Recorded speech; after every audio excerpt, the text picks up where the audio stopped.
Fishka. Oh, yes. Now that gets me super excited. We just decided to pick a spot in the UP. Never been to this lake before.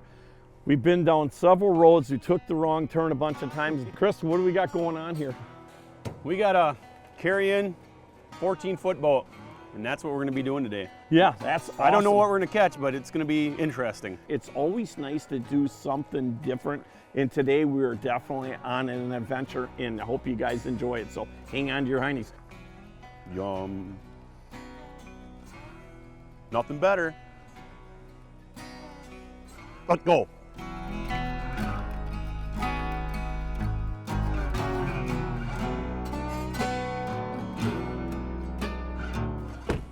Now what do we do, Larry? Well, it's a good thing that we're prepared. Boy, hey, I'll tell you, I got a great game plan. You get the chainsaw and you cut up the tree. I'll take these blackberries and make sure they don't scratch. Typical Larry, taking the easy job. Right.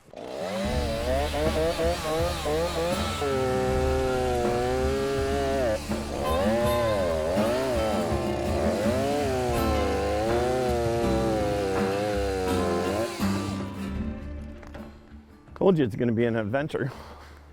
Let's go. Rock and roll.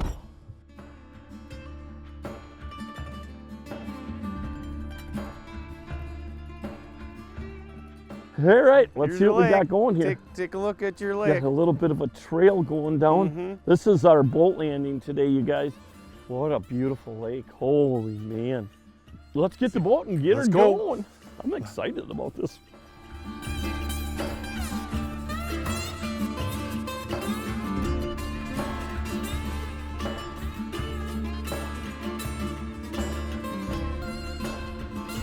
What else does Chris Fish got? Oh my God. Are you kidding me?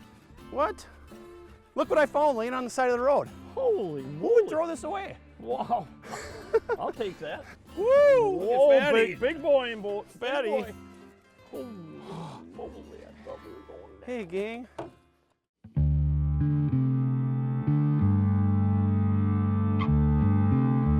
So you ask yourself, how do I find a really cool body of water? You know, the best part is that you can go onto the Michigan DNR website, and on there, they have it broke down to different counties that these lakes are at, and they have all the data from all the stocking that has gone on there, and you can go on to satellite imaging as far as how do I get into a body of water like this, where basically it's just a logging road, and there's logging roads all over the place, how to get into a lake like this. You know, the backside of this is really that intrigued me the most about this body of water is that it was very hard to access as far as getting your boat back in there. There's no way that you were going to get a trailer in there.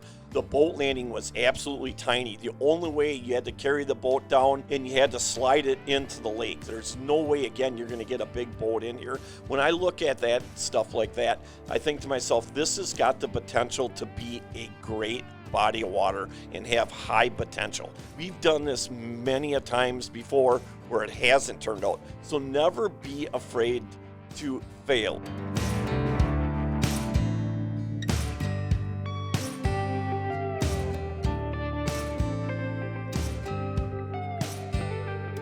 Cool part about this week's adventure was basically it was going back to old school fishing where we didn't really have any electronics at all.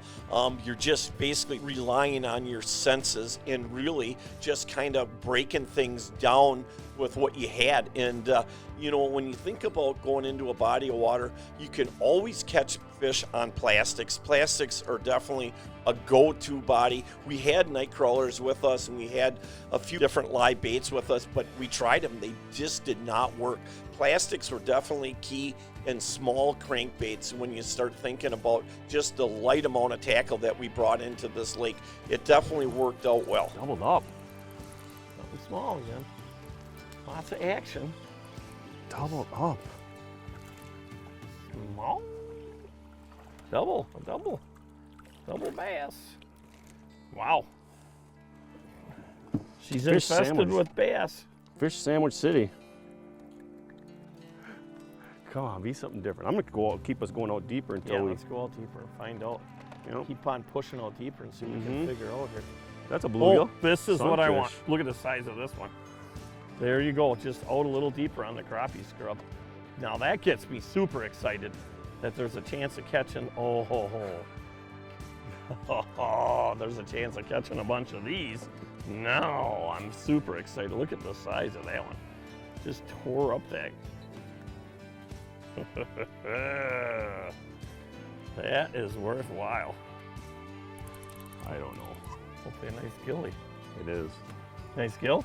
There you go. Oh, that's what we're looking for.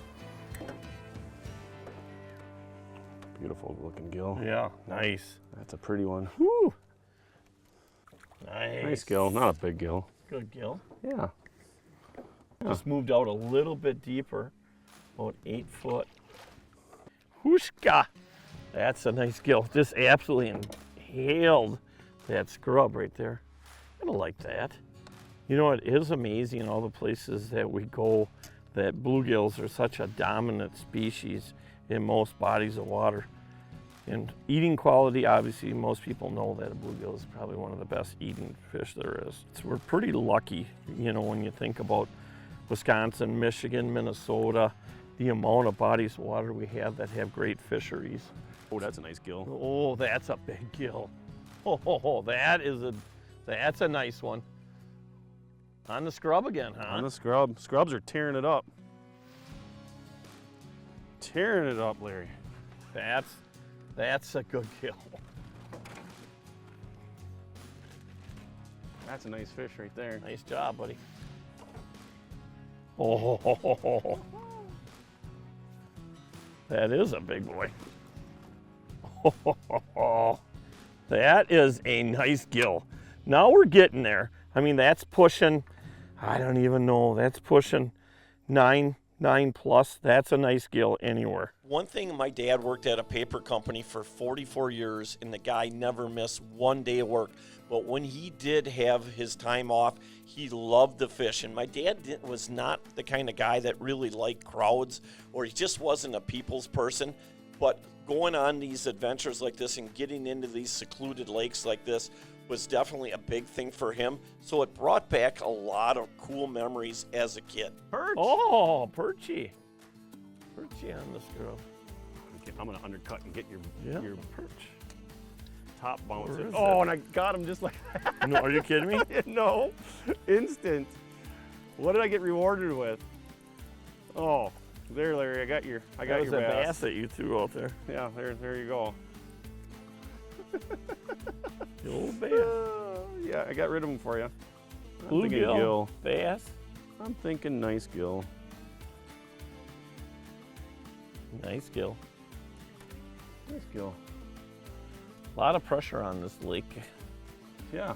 Saw 2 eagles, 6 red squirrels, Couple chipmunks. couple chippies. I do like having that super braid on here and just twitching that bait real slow. I'm not really moving it very fast at all, basically just twitching it. When you look at that scrub, doesn't take much movement to really get that to work. Oh, Yokamaka, Chico! I hit the jackpot. Holy moly. Oh, I had no idea I had 2 of them on there. I seen a bunch of fish out there surfacing and just twitch. Hey. Now we hit the jackpot. Oh, Woo, my I'm goodness. loving it right there. That's perfect eating size right there. Do I keep fish once in a while? Yes, I do. I just don't keep them in the freezer. Eat them fresh. That's the great part about fishing, you know. When you get that opportunity to fish as much as we do, there's really no reason to keep fish all the time. That was cool. Double trouble. What do you got there? Oh, look at that one. We are on the mother load now. Now I'm standing up. It's time to stand. Wow. Nice fish. I can't believe I got a double. Is that your first double? Yeah.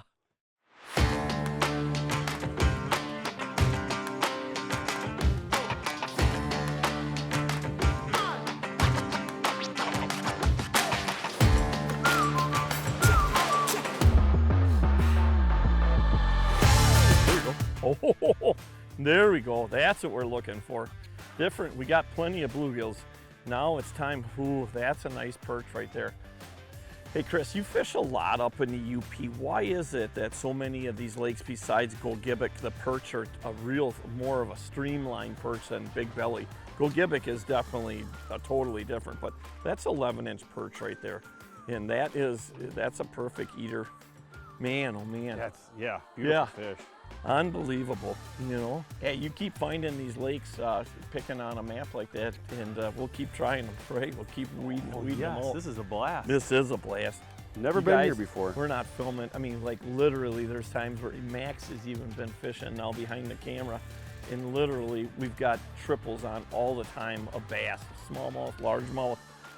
We've caught plenty of bluegills to eat. Now we wanted to switch gears because we know that there's perch in here. That's what it said when we did the research on this lake, that it's got decent perch population.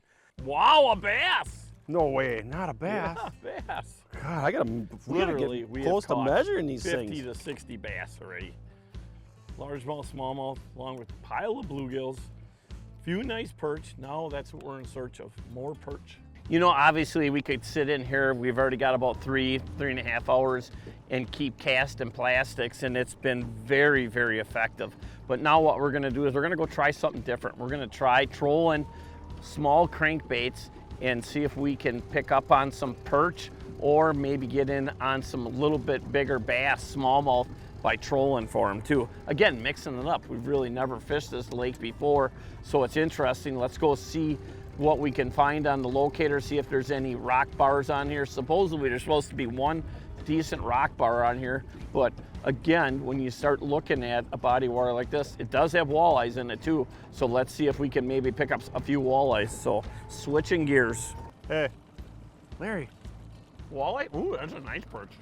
There's another perch. More than that. Hey, Trolling for perch. Who how does many that? times can you go trolling for perch? You can't troll for perch, Chris. No. That's silly. Hey Chris, let's talk a little bit about, like, your big thing is you're a big TikToker. Let's talk a little bit about TikTok. You do a lot of live feeds on TikTok. Yes, lots so of live. let's kind of tell everybody at home, you know, really what that's all about and what your passion is and the reason why you do so much TikTok stuff. Well, first off, on TikTok, how I got started is everybody said, you're too old, you can't do TikTok. Nobody's gonna watch you on TikTok. And well, I started making videos on TikTok because I fish a lot, and everybody started liking it, so then I went live. And everybody likes it that I go live, fishing, you know, live. It's like we're doing right now, but live. And How many live feeds will you actually do a week? 4 to 6, depending on the week, depending on the weather. What's the most amount of people you ever had watch a live? 300,000 in 4 hours. Holy 3.5 smoly. hours. And people around the whole country? Around the world. Around the world, huh? Yep, lots from Australia, South America, you name it. So that's what makes it really neat, because it's global. What do you got? I'm gonna take that all day long. Nice perch. Trolling for perch. Trolling for perch. Who does Well, that? no walleye so far, but the perch definitely have been going pretty good. We've only been doing this for maybe 15 minutes. Hey everybody, this week's tip of the week brought to you by our good friends up at Mike's Country Meats, the finest jerky on the planet. There's a tremendous amount of bodies of water, and how do you break it down? One of the best ways to do is go on through the DNR websites, and basically when you go on there, it'll break down most of the lakes that you're looking at. It'll tell you how deep they are, tells you where they're at, of course, and it tells you what's in the lakes. Hey, again, everybody, this week's tip of the week brought to you by our good friends up here at Mike's Country Meats in Tigerton, the finest jerky on the planet. Oh, is that a perch? No way. Oh, yeah. Oh, nice perch. Oh, I got something too. Oh, I think I got a walleye finally. Yeah. Oh, I think this is a walleye. Nope. Another perch. Double on the perch. Hey, I'm typically not a big troller. I mean, I do troll, but I typically would rather catch them other ways. But this hanging on to the rod stuff is not too shabby. That's a nice perch. Why didn't we do this a long time ago? Especially before when there was no wind. I cannot believe, I don't think I've ever like consistently caught perch trolling. Hey, I gotta talk to you guys about something. You know, The other day I was fishing with one of my clients and I had my lunch, and you know, I bring a pretty healthy lunch, you know. He says to me, "Hey, jelly roll." And I'm like, "Jelly roll? What are you talking about?" He goes, "You're starting to look like Jelly Roll." And I said, "Come on, Jelly Roll?" You guys, I'm gonna go on a diet. Jelly Roll? Oh, I'm in the trolling motor. Oh, shut your motor off. I'm in the motor now. Okay. Now we went from Jelly Roll to Hey, Jelly Roll. Jelly Roll, come on. Do I still have my fish? Oh, yeah. Oh, bluegill. Bluegill on my I think crankbait. you're gonna end up having to snap that off.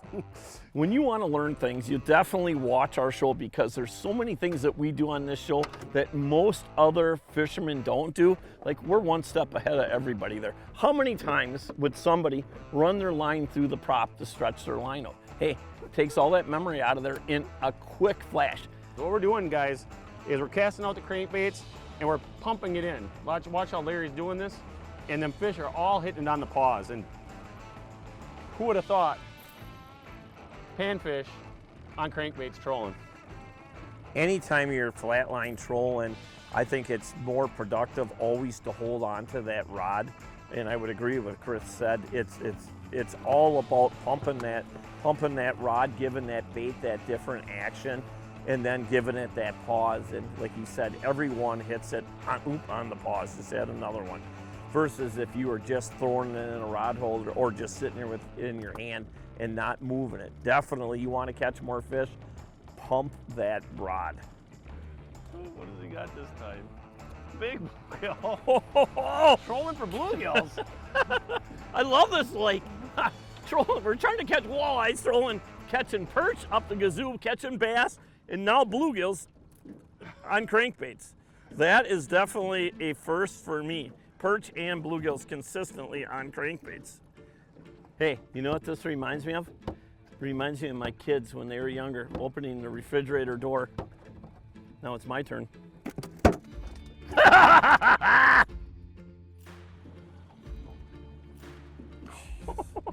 You know that's a gill. Jeez. Oh man, oh man. There's always the first for everything, and definitely today is the first time consistently catching perch and bluegills. I'm sure other people have done this, catching perch and bluegills trolling. We caught so many on plastics. We decided obviously to do something a little bit different, try to catch some walleyes. So far we haven't found a walleye or seen a walleye, but we know there's walleyes in here because you know what? It says on the internet that there is walleyes in here, so there's got to be walleyes in here. But hey, we'll take the bluegills and the perch. This is something. I don't know what I got here. It's a perch. Is he? Yeah. Oh, It's a nice one. It's a dandy. there we go. Oh, yassa! Look at that one. Oh, barely hooked right there. Again, I just let out just a little bit more line, start twitching that crankbait. Twitch, twitch, pause, twitch, twitch, pause, and look what happens. Just another one. Almost time to go in and have our Leroy lunchtime. Big thing to remember too is, you know, we cooked lunch on the shoreline there, cleaned up everything that we brought with us. When you pull into a place like this and you don't see any litter anywhere, that's a good feeling. So always leave things the way you found them, if not better. Chris has got it dialed in, I would say.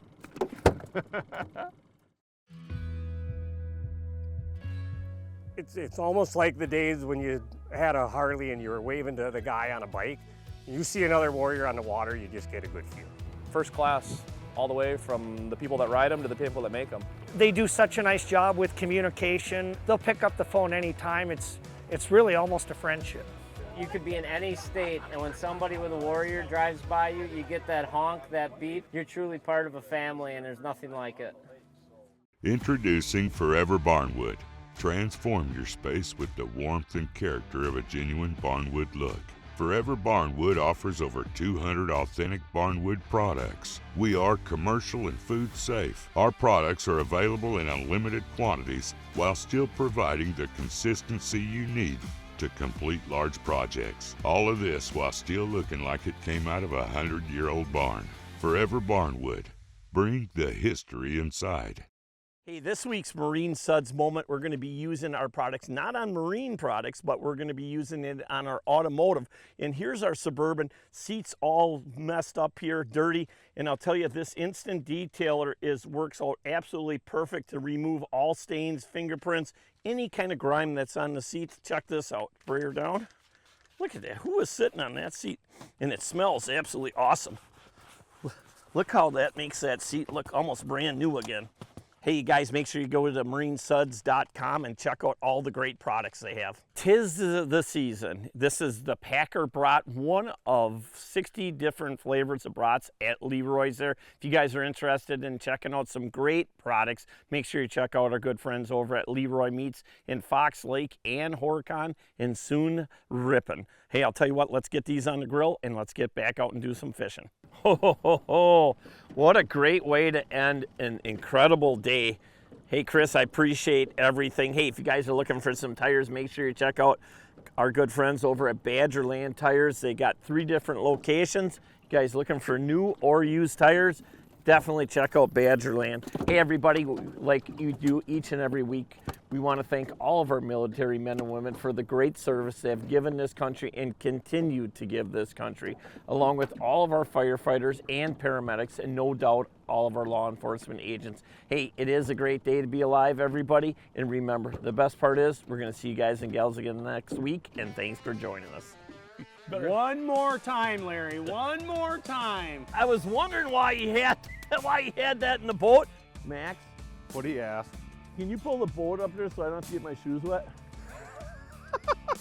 I was waiting for him to say that. Because he was standing there like, oh man, I don't want to get my feet wet. Yep. Look at this. This is our fancy. This is our our live scope today. This is our fancy equipment that we're bringing along today. Live scope all the way. This is as live as it gets. You ready to go catch some fish? Yeah, I was thinking about putting that on Max's forehead and letting him swim ahead of us. That would be live scope, right? If it gets that warm today, I will do that. Oh. Right? Live scope. That would be a classic to stick it on your forehead and have live scope.